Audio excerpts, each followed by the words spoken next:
Always be prepared, echoed the Boy Scouts' timeless motto. Yet for Leo, it seemed the Scout law had taken a different turn. Trustworthy, loyal, helpful. The words rang hollow as he stared at the email on his wife's iPhone. Normally, he wouldn't pry into her personal affairs. But with her upcoming trip and his forgetfulness about the details, curiosity had gotten the better of him. He wrestled with conflicting emotions. His wife, unaware of his intrusion, had left her phone unprotected, assuming his integrity would deter any snooping. And yet, here he was, grappling with guilt and a sense of betrayal. Their relationship had hit rough patches lately, arguments brewing over forgotten details and misplaced attentions. As she prepared to embark on her longest journey since their marriage, Leo contemplated a gesture of love, sending flowers to Paris, the city of love. But beneath his desire for romance lay a seed of doubt, watered by the discovery on her phone. Was their love truly as steadfast as he believed, or was he merely clinging to a naive ideal? Leo grappled with the weight of his thoughts, unsure of his next move in this delicate dance of trust and suspicion. In the famed city of love, Leo realized he wouldn't be the object of his wife's affection. No, that honor belonged to Terry, who would accompany her on the upcoming trip. After unlocking his wife Marion's phone with their wedding date as the passcode, Leo stumbled upon a series of explicit emails exchanged between Marion and Terry over the past few weeks. They detailed romantic rendezvous planned for their time in Paris, walks along the Champs-Élysées, moonlit boat rides on the Seine. Equally astonishing as the affair itself was the reckless manner in which Marion and Terry conducted their correspondence, using their work email accounts. Both legal professionals, they should have been well aware of the risks involved. Leo, Marion, and Terry had collectively trudged through numerous document reviews in high-stakes litigation cases, sifting through countless emails for discovery purposes. Tales of indiscretions among colleagues were not uncommon in legal circles, prompting frantic efforts from lawyers to mitigate any potential fallout. Leo's lack of attention when Marion briefed him about the trip and the hotel's name stemmed from an unsettling feeling. He couldn't pinpoint it then, but his instincts were on high alert. Years of legal practice had honed his ability to detect deception and evasion, whether from clients or fellow attorneys.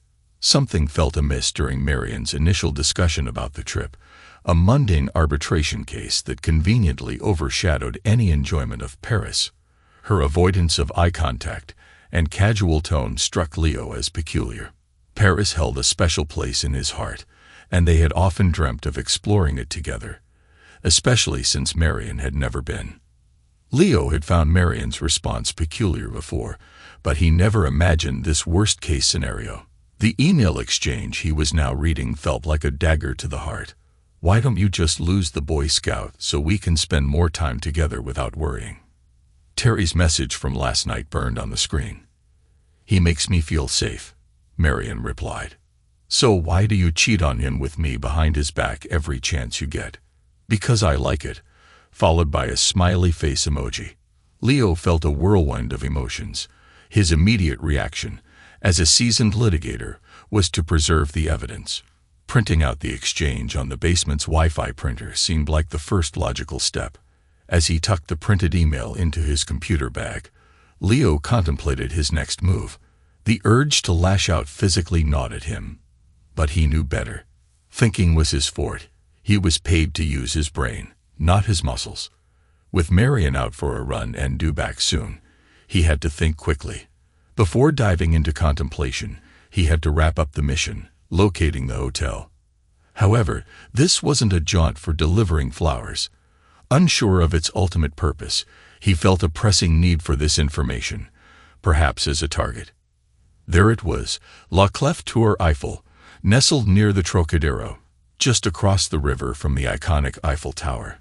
A mere 5-minute stroll from the International Chamber of Commerce, where Marion and Terry would be engrossed in their arbitration matter with the team, stealing moments between their duties. With the hotel secured, he swiftly delved into a computer search on Virginia divorce law. Though he vaguely recalled snippets from the bar exam 5 years ago, a refresher was prudent. Adultery emerged as grounds for divorce, potentially influencing matters such as alimony and property division. Yet defenses existed, one being condonation, the act of discovering adultery, and then resuming intimacy and cohabitation, which could absolve the accused. Thus, he needed to depart the scene promptly sans confrontation, not just yet. His strategy involved blindsiding her with overwhelming shock and awe, avoiding any unexpected variables. He aimed to dominate the battlefield of this crumbling marriage. To achieve this, he'd resort to deception. Though at odds with the Scout law, this was warfare. Churchill's adage echoed in his mind. In wartime, truth is so precious that she should always be attended by a bodyguard of lies. Leo's falsehoods now served a higher purpose, unbound by any oath. He ascended to the master bedroom, initiating the task of packing with brisk efficiency. Suitcases arranged neatly by the front door marked the completion of this chore. As he meticulously gathered crucial documents ranging from financial statements like bank and credit card records, 401 and IRA statements, car titles, pay stubs, mortgage details, to Marian's latest student loan balance sheet, he sensed her return from her jog. Emerging from his basement office, he detected the sound of her presence in the kitchen. Adopting a facade of disarray, he encountered her sipping on a Gatorade, her brown hair pulled back into a ponytail framing her features attractively. Yet beneath the surface, he harbored the bitter realization that the once cherished love between them had withered away, poisoned by her betrayal. "Guess what? I'm off to Paris," he announced, his grin tinged with irony. Marian's complexion paled, her cerulean eyes widening. "What? Paris, Virginia." Her shock dissipated swiftly. "James just phoned," Leo elaborated. "We've got depositions for my insurance case, and we need to prep the witness. Apparently, we lost a motion to compel, and the judge is livid. The whole discovery schedule's a mess. Looks like I'll be on the road for weeks, though I might swing by occasionally to throw in a load of laundry." "Poor thing," Marian sympathized, her expression appropriately concerned. "Maybe your firm's hiring. I prefer your Paris any day," Leo suggested, observing concern flicker across her features once more. But then she smirked. "Send over your resume. Who knows, you might fit our pedigree," she quipped, a subtle jab at Leo's alma mater, which lagged behind hers in the academic hierarchy. With a twinge of guilt, she reached out as if to offer a hug, but Leo swiftly turned away, retreating to his office before she could close the distance. The urge to lash out at her resurfaced, and he struggled to keep it in check. Emerging once more, Marian inquired about dinner plans. "Can't stay. I'll grab something on the go. James needed me on the road right away," he replied, moving briskly through the kitchen. Marian trailed after him, her expression tinged with concern. As he gathered his belongings and headed out, she leaned in for a goodbye kiss. "Apologies. I think I might be coming down with a cold. My throat's been scratchy this afternoon." "Could be allergies, but I don't want you getting sick," he explained.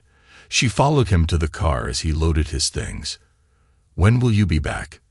"Probably not until Friday. We're headed to Roanoke after Paris. Then it's Baltimore the following week." Leo couldn't shake the feeling that she was already plotting in his absence. Her eyes flicked away, and he couldn't help but wonder if she was considering the opportunities his departure might afford her. Backing out of the driveway, he waved goodbye, hoping she'd chalk up his distraction to work and annoyance at being called in on a Saturday. His acting skills were stretched thin, but he couldn't shake the suspicion that she was already making plans, perhaps even contemplating inviting Terry over. Leo drove until he reached a nearby strip mall housing a coffee shop. Like many lawyers, he found clarity amidst the words on a page. Sipping his coffee, he began jotting down a list of tasks. It struck him suddenly that reconciliation hadn't once crossed his mind. It simply wasn't an option. Retribution was inevitable. The only uncertainty lay in its severity. His train of thought was abruptly halted by his phone's ringtone, a number he didn't recognize flashing on the screen. Impatiently, he answered. Yes. Mr. Clark, I'm Kenny Torres. Though we haven't met, I'll get straight to the point. I stumbled upon your number through some old property records. I specialize in purchasing older homes and replacing them with McMansions. I understand it's not the most beloved profession, but people tend to appreciate the sizable check I offer. Torres explained in rapid succession. Leo barely had time to process the proposal before thoughts raced through his mind. His home wasn't just old, it was cherished. How dare someone discuss tearing it down? But then his rational side intervened. Well, I'm interested in buying your home for demolition. While I can't promise a McMansion in its place, given the uncertainties of construction permits, I believe I can offer you a very fair price, provided you and your wife are inclined to sell, Torres concluded. Leo struggled to contain a Grinch-like grin creeping onto his face. Marion had chosen their home just before their wedding. It was an older ranch-style house with a charming yard that bordered a wooded area with a babbling stream. Despite its proximity to major roads, it exuded tranquility. What truly won Marion over was the treehouse nestled in the yard, visible from the master bedroom window, a symbol of future children. For Leo, the appeal lay in its affordability and convenient location, a mere 20-minute drive to a major metro parking lot, followed by a 30-minute train ride to work. It offered a decent commute by local standards.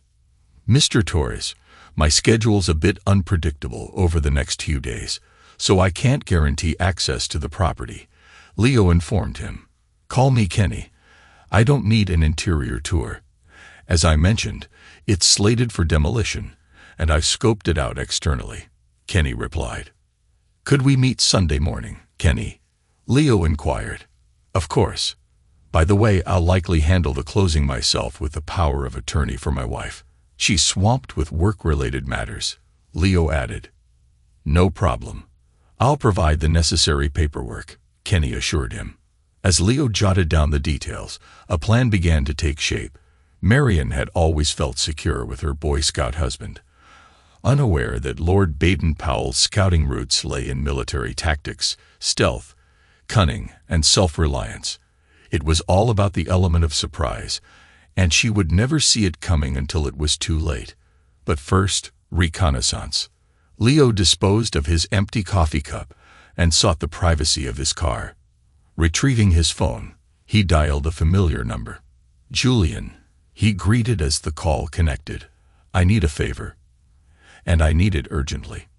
Julian Price, a private investigator, had crossed paths with Leo during his 5 years of corporate legal work, where Leo also dedicated time to pro bono cases. It aligned with his sense of public duty, offering both billable hour credits and invaluable courtroom experience. Julian had been recommended by a law school peer to assist in a harrowing divorce case involving stepfather abuse. His evidence had expedited the proceedings and garnered positive attention for Leo. Listening intently, Julian absorbed Leo's explanation. So, you suspect your wife's planning to bring him into your bed tonight. Is she really that audacious? Julian inquired. Arrogant. She was a top student in law school. Thinks she's infallible. Leo replied grimly. I'll handle this one myself. I owe you for the Lopez divorce case. It brought me a ton of positive attention. My phone's been ringing non-stop, Julian remarked. I appreciate it, Julian, Leo acknowledged. By the way, there's a treehouse in the backyard that might be useful. It offers a direct view into the master bedroom, and she tends to leave the shades open during intimate moments. Used to unsettle me, but whatever ignites her passion, you know. You can access it by crossing through the woods and hopping over the stream after dark. No fences, no dogs. There's a service road on the other side where you can park. Thanks. I'm going to set up a camera outside, facing the front of the house, to monitor who's coming and going, Leo informed Julian. Fine, Julian replied succinctly. And you're working with Mike for the divorce, correct? Yes and yes, Julian confirmed. All right, I know Mike's preferred method for the affidavit and report. If you're right about this, we'll have our answers soon, Julian assured him. Leo then contacted Mike. Is this about the law school reunion, Leo? I've had 5 calls already about contributing to their capital fund. Mike answered. Nope, I need to hire you. Marian's cheating, and I want to expose her, Leo revealed bluntly. After bringing Mike up to speed, Leo was met with a practical response. Come in tomorrow. I know it's Sunday, but I have some paperwork to catch up on in the office anyway. We might as well get started on this. It seems like you've covered the morality clause. I'll handle the burden of proof. The trickier part will be the financial settlement. She's a high-powered lawyer, so she'll likely prolong the process with the backing of her firm. Leave that to me, Leo asserted. I believe we can resolve this amicably, Mike responded cautiously. So, you're not looking to burn the bridge, but okay. Let's see what you come up with, Mike conceded. Leo's final call required a delicate touch. Hello, a voice answered tentatively. Leona, it's Leo, he said. The line was met with a pregnant pause before Leona finally responded. You son of a bitch. Nice to hear from you too, honey. After all this time, Leo quipped. What do you want, Leo? After everything. Leona's tone was terse. I need your help, Leo admitted. I thought Marian was your partner in crime, Leona retorted. It's about Marian. She's been unfaithful, Leo confessed. What a shock. I can't emotionally support you anymore. I've moved on, Leona stated firmly. And I bet he's a Lucas supporter. Look, I'm sorry. I'm sorry for our mistakes and how they damaged our friendship. I regret letting Marian push you out of my life when there might have been a chance for us to reconcile. But as a friend, I need your assistance now. Asshole. Leona shot back. Leo allowed her anger to simmer before she asked, What do you need, Leo? He explained, and there was a moment of silence on the line, followed by laughter. I'm in, she finally said once her laughter subsided, though he could still detect the smile in her voice. You always did know how to make me laugh. Thanks, Leona. Once everything settles, I owe you a night out to meet Mr. Lucas and congratulate him on his excellent taste. With you as my date, Leo quipped. It's a date, she agreed. Needing a place to lay low and strategize, Leo checked into a long-term stay hotel beyond the Beltway in Fairfax, far from his and Marian's usual haunts. After settling in, he ventured out for a meal. Though not particularly hungry, he knew he needed something to absorb the alcohol he planned to consume. Across the street from the hotel stood El Mariachi restaurant. It seemed suitable. Beans and cheese would be easy to purge later if necessary. As he was seated in a booth, Leo noticed the bartender glancing in his direction. Though vaguely familiar, he dismissed the thought, already overwhelmed with concerns. Seeing pupusas on the menu indicated the restaurant was Central American, masquerading as Mexican, an illusion most Americans fell for. Leo ordered some cheap tequila along with his food, anticipating a brutal hangover the next day as part of his penance. However, the waitress returned with a bottle of top-shelf tequila and a highball glass. When Leo glanced up, she pointed to the bartender, who saluted him. Leo acknowledged the bartender's salute and poured himself a hearty drink once the bartender resumed serving other patrons. It took a moment, but Leo eventually recalled who he was.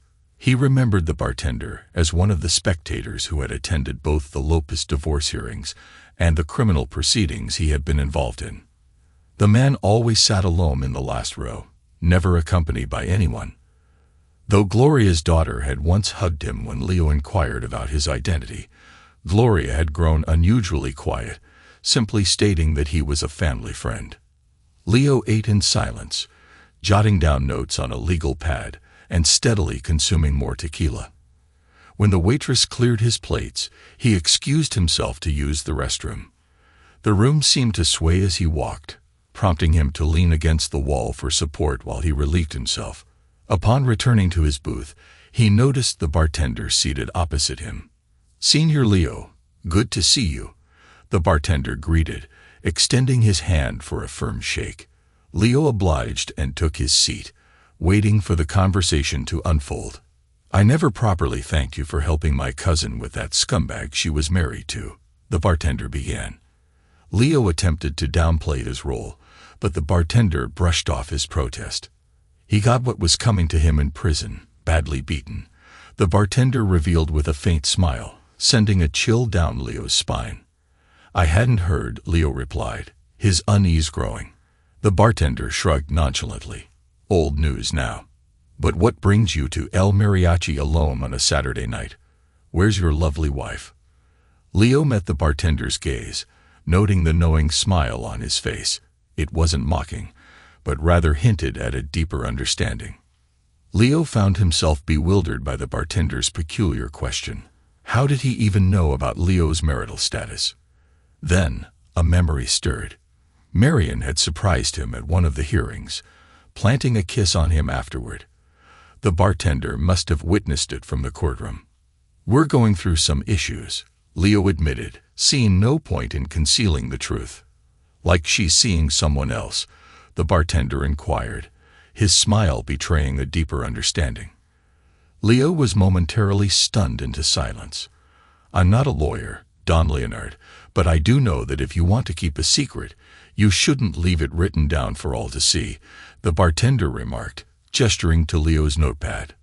It was filled with notes on adultery, doodles depicting Terry being stabbed, the name Marion with a slash through it, and a to-do list featuring the phrase, burn the bitch.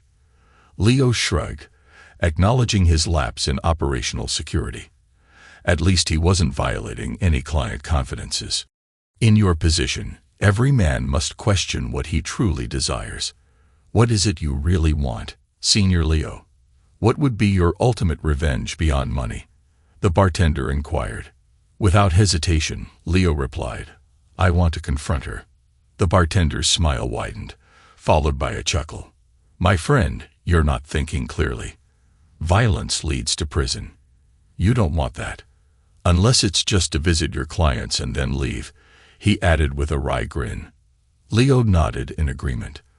But perhaps I can be of assistance. You aided my cousin with her dilemma. She could have sought my help, but for various reasons she didn't. Yet you stepped in and handled it. The bartender acknowledged. Leo attempted to interject, emphasizing that while he had enlisted Julian to gather evidence, it was the authorities who had conducted the bulk of the investigative work. He also mentioned leveraging connections within his firm to ensure his client received proper treatment from the legal system, but the bartender brushed off his protests. Helping individuals like my cousin doesn't go unnoticed. I owe you a debt on behalf of my family, and I always repay my debts. It seems you could use some assistance, the bartender insisted. Leo regarded him with curiosity. I'm sorry, I don't recall your name. The bartender's smile turned into a shark-like grin. Some call me El Diablo. The devil. Leo's eyebrows shot up in surprise. The bartender nodded. To those who don't fancy me. To my friends, I'm Juan Martinez. Leo couldn't help but smile in return. What does it take to get a favor from the devil? Sell my soul. Leo joked. El Diablo's grin faded, mirrored by Leo's own expression. Let's be serious. You're a lawyer. You don't have a soul, El Diablo quipped, quickly followed by a playful smile to signify his jest. Consider it professional courtesy, Senior Leo. Now provide me with your address, your wife's name, and her daily routine, El Diablo instructed. What do you intend to do? Leo inquired cautiously. I have some ideas, but as the saying goes, ignorance is bliss. I believe it's best for you to remain blissfully unaware. Ensure you can account for your whereabouts for the coming months. Get a burner phone so we can keep in touch. Leave the number here at the bar, and refrain from returning. It's for the best, El Diablo advised. Leo confided in El Diablo about hiring the private investigator. His strategy to stay away from the house until Marion's departure for France, and her upcoming travel arrangements. El Diablo remained silent about the Paris hotel's specifics. Just one question, Senior Leo. El Diablo began, his smile replaced by a serious expression as he locked eyes with Leo. Is there any chance of reconciliation, forgiveness, mercy? I don't want to hear about second thoughts later. Leo met his gaze, taking a moment to steady his emotions. The truth was clear to him. Trust and loyalty, once pillars of his marriage, were now absent. Marian had extinguished the love in his heart, leaving behind only resentment. He knew that with time and reflection, his indifference would deepen, but that moment had yet to arrive. None, Leo asserted firmly. El Diablo visibly relaxed. Good, don't worry about a thing. When the waitress brought the bill, El Diablo dismissed her but allowed Leo to tip generously. He also permitted Leo to take the tequila bottle, cautioning him to drink in moderation as he needed his wits for the upcoming challenges. Surprisingly, Leo awoke Sunday morning with a manageable hangover and arrived at Mike's law office promptly at 10 o'clock a.m. Julian was already there, ready with the evidence. Sorry, Leo, Julian began, his tone solemn. She's definitely with this guy, in your bed. He was there for hours, even after I left this morning. We captured high-quality footage. I made a copy for you, but it might be best not to watch. Mike interjected. You're better off not seeing it. We don't need you doing anything reckless and getting arrested. Leo accepted the DVD from Julian. Just give me the summary. I followed your instructions, got up in the treehouse, and they were all over each other, Julian recounted. Clear shots of their faces and other details. It seems purely physical. They hardly interact. I don't know if that affects your plans. My plans remain unchanged, Leo declared resolutely. Apologies for the interruption. Anyway, I've personally met Marian at your party last year, so I can positively identify her. We've tracked the guy's license plates, Terry Rodriguez. He's confirmed to be associated with her. While we're unsure of the duration, the evidence seems clear and convincing to me. Oh, and we've installed a camera at the front of your house, covering the driveway and garage, so we can monitor their comings and goings. I'll send you the remote link to the live stream on our secure server via email. I've spoken with Mike, and I'll draft a report and supporting affidavit for him to file. My apologies once again, and Julian concluded, shaking hands with both Mike and Leo before exiting the office. So, what's the plan? Mike inquired. We'll file for divorce on grounds of adultery, but don't serve her, Leo responded confidently. Mike regarded Leo with a neutral expression. You're putting a lot of trust in this. When you say that, I start to feel queasy. I don't want you doing anything reckless, Mike cautioned. I'm confident things will unfold smoothly, Leo assured him. Mike grimaced. Just remember, Leo, I'm not well versed in criminal law. If you find yourself in a jam, I may not be able to help. You'll be pleasantly surprised, Leo stated as he exited the office. Leo's next destination was a meeting with Kenny Torres. It proved to be highly productive, with Leo discovering that they could sell the house for over $100,000 more than the mortgage without factoring in real estate agent commissions. Marian would be delighted if she knew. Leo pledged to return with the necessary paperwork promptly to finalize the deal. As Leo left Kenny's office, he checked his phone. No messages or calls. She must still be with Terry. Leo seized the opportunity to call his boss, James, and delivered an ultimatum. 2 weeks off immediately or he quit. James, in a panic, agreed, realizing Leo's critical role in the ongoing case. Luckily, they were in a slow period, affording James the flexibility to grant Leo some time off. With the groundwork laid, Leo returned to his hotel to focus on his preparations. By Monday evening, he was ready. Despite Marian's voicemails on Sunday and Monday nights, he remained silent, conserving his energy for Tuesday morning. Thanks to Julian's camera position at the front of the house, Leo was aware that Terry had spent Monday night there and would likely leave around 8 o'clock for work, followed by Marian at 8:30 a.m. Thus, at 7 o'clock, Leo entered through the front door, announcing, "Honey, I'm home." He heard sudden footsteps upstairs, and soon Marian descended in her robe, appearing disheveled and taken aback. What a surprise! she exclaimed, attempting to sound cheerful, but failing to conceal her unease.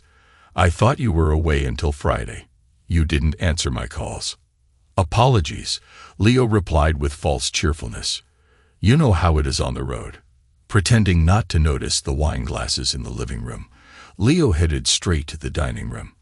Marian lingered in the doorway, visibly flustered, contemplating her next move and how to prevent Leo from ascending the stairs where Terry was undoubtedly hiding. A knock at the door startled her. "Could you get that, honey?"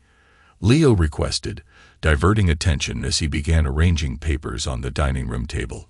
He made a show of focusing on his task, deliberately ignoring how Marian stiffened before heading to the door, likely anticipating a process server bearing divorce papers. Instead, it was Leona who entered casually as Marian opened the door, offering a simple greeting. Marian trailed after Leona with curiosity as she settled at the dining room table and opened a case. "Sorry, Han," Leo interjected, adopting an apologetic tone. "I realize with my impending absence and our upcoming trip, we need to update our powers of attorney, just in case of any unforeseen emergencies. Oh, and I stumbled upon a lead over the weekend regarding refinancing the mortgage at a great rate. Since we'll both be away, I thought now might be our only chance to tackle it. Sorry for the short notice," he added, attempting to appear contrite. "Who's this?" Marian inquired, her tension easing as the pulsing in her temple subsided. "I'm Leona," came the reply. "Leona is a notary," Leo clarified. Marian visibly relaxed, though she still harbored a lover concealed upstairs. The situation hadn't yet spun entirely out of control. "That's my Boy Scout. Always prepared," Marian remarked with a grin as she took her seat, though her eyes remained vigilant. "That's just who I am, Han," Leo affirmed, offering Marian a pen and sliding papers in front of her. "Feel free to take your time and review them if you'd like." "I trust you," Marian replied with a broad smile, swiftly signing each document before her. Leo hoped she meant it, for his sake, but as the saying goes, he who dares wins. As Marian signed, Leo organized the papers and passed them to Leona, who notarized them promptly. "Mrs. Clark, do you have a form of photo identification?" Leona inquired. Marian rose from the table to retrieve her purse. A shared glance between Leona and Leo nearly caused laughter, swiftly stifled as they both focused on the table. Marian returned with her driver's license. Leona snapped a photo with her phone and recorded the details in her notary log. Marian offered coffee, which Leo and Leona declined as the latter finished her record-keeping, while Leo organized the documents into folders. Marian's gaze darted upstairs, anticipating Leo's next move, calculating her response. After Leona packed up her tools, she flashed Leo a knowing smile when Marian wasn't looking. Leo then provided Marian with an excuse, claiming he had a teleconference and needed to retreat to his basement office. Marian visibly relaxed, seeing an opportunity to usher Terry out discreetly and erase any trace of his presence before Leo resurfaced. Leo played along, feigning ignorance as he heard Terry's departure and the garage door opening. When he heard the shower running in the master bath, Leo seized the moment, gathered his belongings, and silently exited through the cellar door, leaving without a word to his oblivious wife. 2 hours later, Leo sat in Mike's office, who appeared stunned. "So, you got your wife to sign a CC 1406 form, accepting service of the divorce complaint, and waiving all future service of process and notice for any future proceedings?" Mike queried incredulously. "Yes, the properly notarized form is right here," Leo confirmed, presenting it. "And you convinced her to sign a property settlement agreement, relinquishing all proceeds from a house sale, cars, jewelry, and granting you complete discretion over her personal effects, with no alimony payments?" Mike continued, astonished. "She earns more than I do anyway," Leo replied matter-of-factly. Based on these documents, she's essentially walking away with approximately $125,000 in retirement contributions and shouldering around $200,000 in undergraduate and law school debt. Is that correct? Mike scrutinized Leo, his expression incredulous. She's always been quite generous, Leo replied evenly, maintaining a neutral demeanor. Mike narrowed his eyes at Leo, then refocused on the papers spread across his desk. And you managed to get her to sign an affidavit admitting to the adultery, even acknowledging that her lover was present in the marital bedroom at the time of signing, having spent the previous night there. And you're claiming her affidavit confirms the authenticity of an email exchange discussing her intimate encounters with her lover, stating he makes her wet. That's what you're asserting. Mike's disbelief was palpable. Counsel, Leo responded, his face devoid of emotion. The documents are self-explanatory. Mike examined the papers, then glanced up at Leo. He began to smile, suppressed it, and swiveled in his chair. Damn it. I'll file all of this. You're a respected member of the bar, a friend from law school. How was I to know you fabricated all of this? It seemed legitimate to me, Your Honor. I'm deeply embarrassed. I was completely deceived by my client's betrayal of trust. If anyone should face disbarment, it's Leonard Clark, J.D. Esquire, Your Honor. Do you follow? Mike's tone was laced with frustration. Understood, Leo replied. If necessary, this notary will testify to Marion's signing of these documents, Mike inquired. Yes, she will, Leo confirmed. And can she testify that Marion reviewed the documents carefully? Mike pressed. I wouldn't want to speculate or influence anyone's testimony. However, given Marion's experience as a litigator, I'm confident she gave the documents the attention she deemed appropriate. The notary can attest to witnessing Marion Clark examine and sign each document. I cannot comment on her understanding of their contents, Leo replied calmly. All right then, Mike responded. I'll file all of this today, along with Julian's affidavit and report. That includes the pictures and DVD. I'll try to keep it off the electronic docket for now. We don't want this hitting the news just yet, do we? No, Leo agreed. Marion's Paris trip is in a little over 2 weeks. The longer we keep this under wraps, the better. Do you have any connections at the circuit court? Remember Adam? Mike asked. He was a day student the year after us.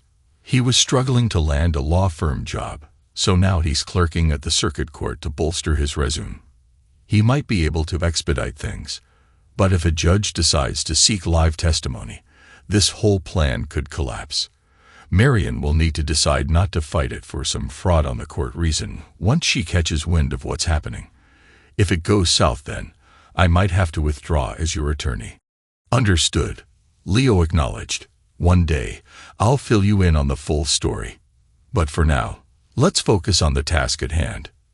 Over the next 2 weeks, Leo maintained a distance from Marion.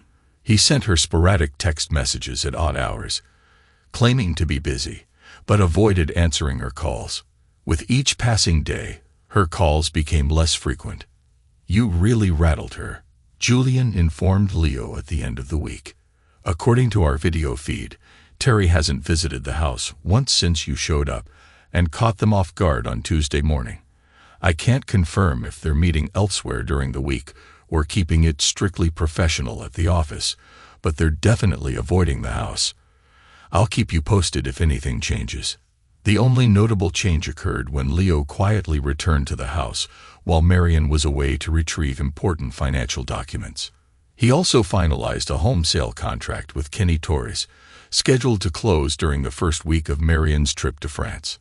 Otherwise, Leo spent his time at the gym, indulged in some leisure reading, and pondered how his life had become such a mess by the age of 30. She's back in the house with him, Julian informed Leo on Saturday, a week before Marion's scheduled departure to Paris. Thanks for letting me know, Leo replied, masking his indifference. He already had plans for the house once Marion was out of the picture. Leo had watched the video Julian had provided earlier and could understand the attraction. Terry was a few years younger, a fitness enthusiast who frequented the gym, always flaunting his physique in front of the mirror after his workouts. Other than his physical appearance, he seemed unremarkable. Leo, in comparison, maintained decent shape, but lacked the chiseled abs that Terry boasted. Apparently, Marion had a preference for arm candy, a superficial trait Leo found unappealing. Before long, Marion embarked on her highly anticipated trip to Paris. One of Julian's associates trailed her to the airport, confirming her departure. Upon receiving the signal, Leo wasted no time. He went to the house, gathered all of Marion's belongings into a pile in the living room, and packed up his own possessions. The following day, movers boxed up Marion's clothes and stored them, while Leo's belongings were transported to an apartment he had secured. Thanks to Kenny Torres, the adept house flipper, Leo quickly sold off the furniture.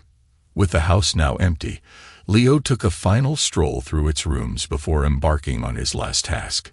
Carefully, he collected the wedding photos, Marion's bridal gown, and the album. Down at the fire pit beneath the treehouse, Leo arranged the photos and album atop the charcoal, placed the gown on top, doused it all in lighter fluid, and struck a match. As the flames consumed the remnants of his failed marriage, Leo couldn't help but feel a sense of satisfaction, noting how the video captured every detail of the burning ceremony. A day after Marion's departure, Leo finalized the sale of their former marital home, utilizing the power of attorney she had unwittingly granted him. If only she had taken the time to read the documents she signed. With the authority granted by the separate financial power of attorney, Leo endorsed the home sale check on his wife's behalf and deposited the proceeds into his personal account, promptly closing their joint accounts. Within 3 days, during the initial week of Marion's Parisian adventure, the construction crew razed the house to the ground, swiftly clearing away the debris. Site preparation commenced shortly thereafter. Regrettably, the charming tree and its accompanying treehouse, once a haven for childhood play, had to be removed to make way for a gazebo, according to the new plat design. However, just as the construction project seemed to be gaining momentum, it abruptly ground to a halt. A hiccup in the permitting process emerged, halting progress. Leo and his law school acquaintance, who had connections within the county permitting office, remained confident that the issue would be swiftly resolved, anticipating a resolution shortly after Marion's return from France, once the necessary paperwork was in order. Throughout this period, Leo maintained a steadfast resolve to avoid communication with Marion. He ignored her calls, refrained from responding to emails, and left her voicemails unanswered. When her friends and family reached out, Leo provided terse responses, claiming to be occupied with travel, primarily to dissuade them from attempting to visit the now vacant house. El Diablo contacted him on the burner phone, mentioning that Marion and Terry appeared strained and fatigued, hinting at potential suspicions on Marion's part. When Leo inquired how El Diablo knew this, the enigmatic figure simply alluded to his extensive network, even stretching across Europe. He inquired of Leo whether he had any interest in retrieving Marion's engagement and wedding bands.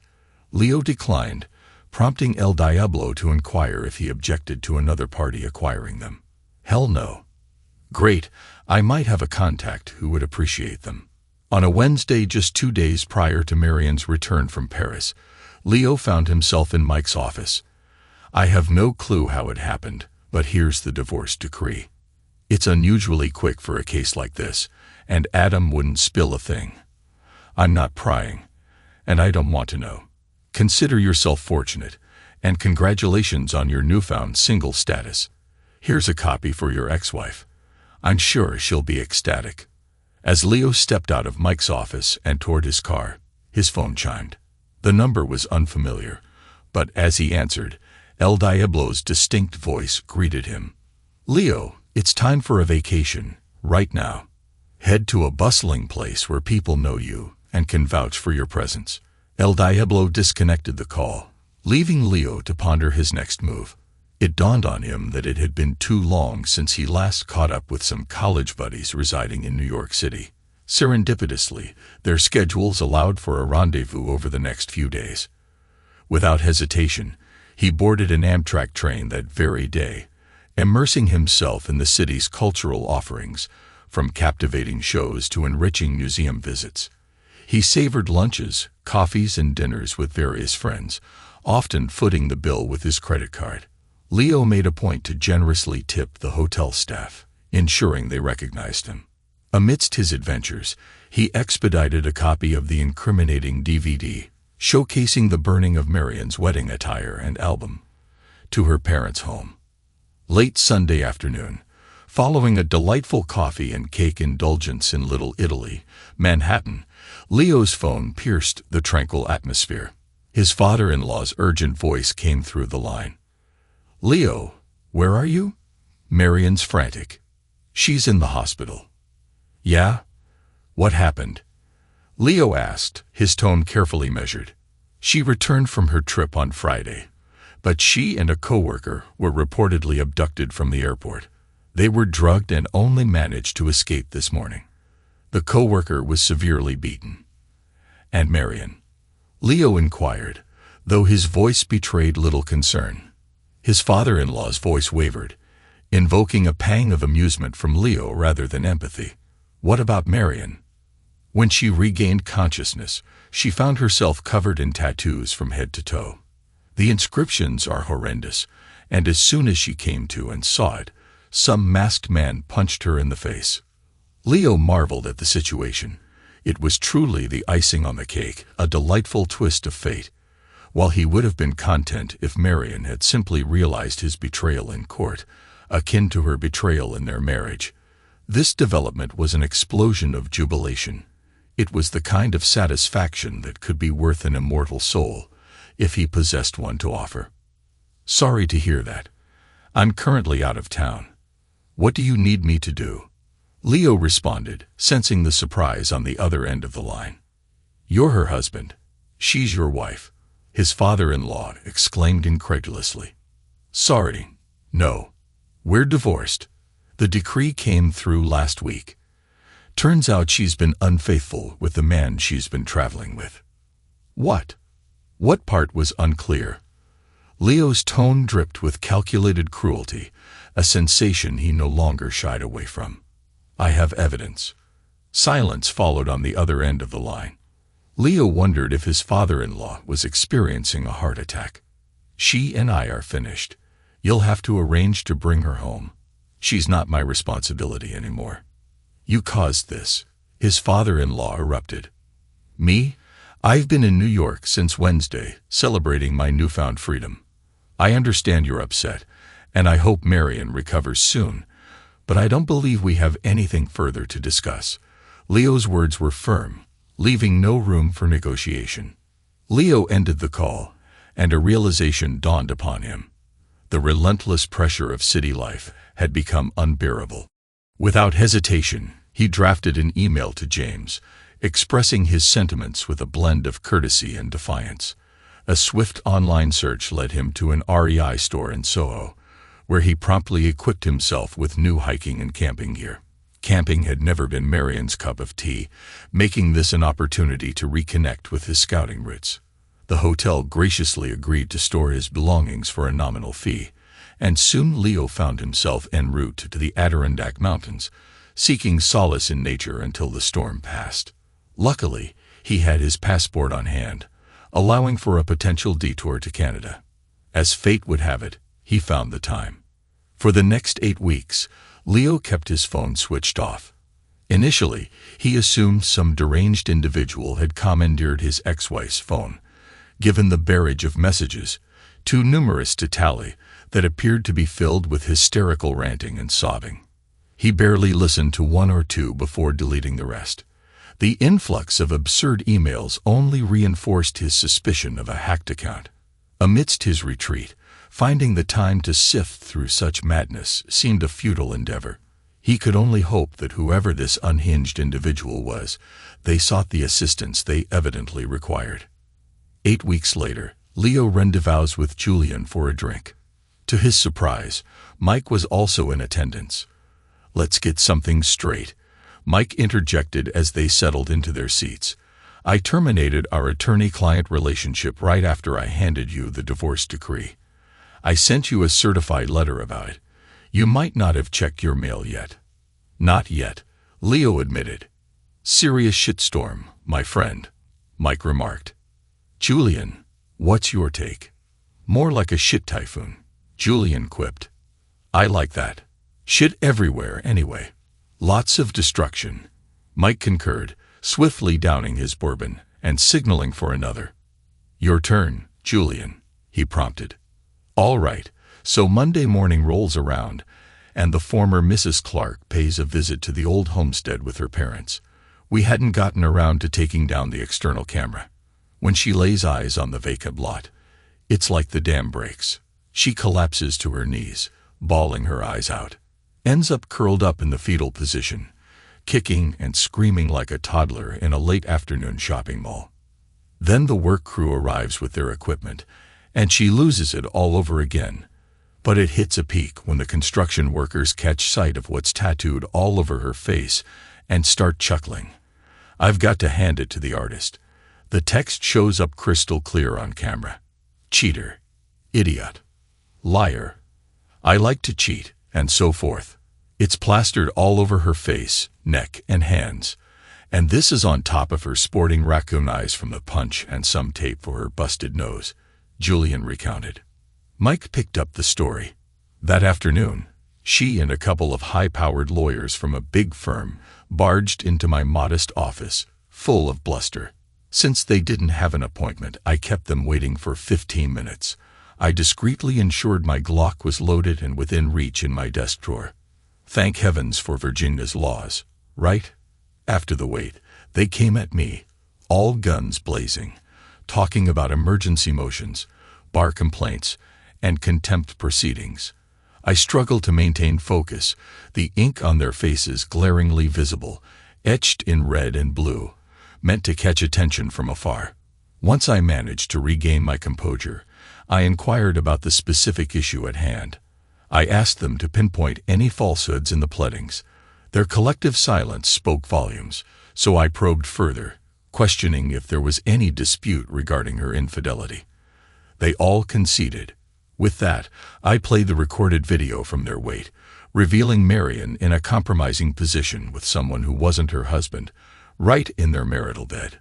It seemed they hadn't thoroughly reviewed the case file yet. The room fell into an uncomfortable silence. Marion then erupted, accusing me of not giving her a chance to explain. I retorted that the reason was irrelevant. What mattered was the deed. She tried to regain control, alleging she never consented to selling the house and demanding answers about her destroyed wedding gown, photos, and album, all her personal belongings. I presented the powers of attorney, including one explicitly authorizing the sale of the home and the property settlement agreement granting you sole discretion over her possessions, Leo explained. I reminded her she was fortunate to still have her clothes. When asked if she disputed her signatures on the documents, she faltered. Leo pressed further, questioning if her defense rested on never having read what she signed. He painted a vivid picture of the scrutiny she would face under cross-examination in court. She fell silent. Leo highlighted her affidavit, where she admitted her lover's presence during signing, challenging its veracity. That's when she fainted. Her attorneys attempted to revive her, but Leo dialed 911. She adamantly refused hospitalization. Then she began ranting about tattoos and her boyfriend's altercation, irrelevant to your case, especially considering your absence and Terry's possible entanglements. Leo directed them to the Fairfax Police Department for any criminal matters they wished to pursue. Apologies for missing all of that, Leo confessed. It gets even more interesting, Mike chimed in. They were still discussing filing a motion for reconsideration and such. That's when I dropped the bombshell. I received an anonymous email that very morning with links to videos of Marion and Terry in your bed, heating things up just before Paris. The message threatened to share these videos with everyone Marion knows unless she backed off. Did you have any clue about this? Leo inquired. I've been away, Mike, Leo replied. After Leo mentioned it, they vanished. No word from them since, and there's been no movement in court, Mike continued. Julian then shared his insight. They must have gone to the police. A couple of detectives came by, but once they got copies of the videos and the report, their interest waned. Marion and Terry couldn't recall what happened, just that they hailed a taxi at the airport and woke up in bizarre situations, one in the hospital, the other in a shady hotel room, both with questionable charges on their cards. This time, Leo informed them that the hotel manager had mentioned New York police inquiries about his stay, and his New York acquaintances had been contacted, all confirming his bustling schedule in the city. Rumor has it, Mike relayed, that your ex is laying low in her parents' basement for laser tattoo removal. The catch is, with her ink covering her from head to toe, it's costing a fortune, likely tens of thousands of dollars. Leo offered a sympathetic response, to which Mike shot him a look while Julian stifled a laugh. And what about her boy toy? Leo inquired. He took quite a beating, Mike replied. Looks like extensive physical therapy ahead. Head injuries, multiple concussions, and landing another paralegal job might be tough with his condition. Their firm had to let them both go. Their relationship tanked during the trip, which messed up the entire arbitration. Mistakes were made, exhibits were unprepared, witness outlines flawed. They lost the case, and the client wasn't pleased. The firm had to make sacrifices to salvage the client relationship. Someday, Leo, you'll have to enlighten us on how you pulled this off, Julian remarked. Me? I'm as innocent as they come, Leo quipped. Leona awaited him in the car as he exited. I'm feeling a bit envious. Nobody asked me about verifying documents, or if she read them before signing. I was all prepared to testify that I witnessed her scrutinize each one, though I couldn't gauge how long she spent on it. Let's discuss over dinner. I owe you and your boyfriend a treat for your role in helping me regain my freedom. Leona glanced at him over her sunglasses as Leo reversed the car out of the parking lot. There's no boyfriend, you fool, she remarked. Leo hit the brakes abruptly and turned to her. Seriously. Stop talking and just take me home so you can start the lengthy process of apologizing, she retorted. Okay, Leo grinned, but I need to make a quick stop at the post office first. Why? Leona inquired. I'm sending a postcard to a friend, Leo explained, retrieving it from the glove compartment. It bore the Boy Scout emblem. I'm asking her if she feels safe now.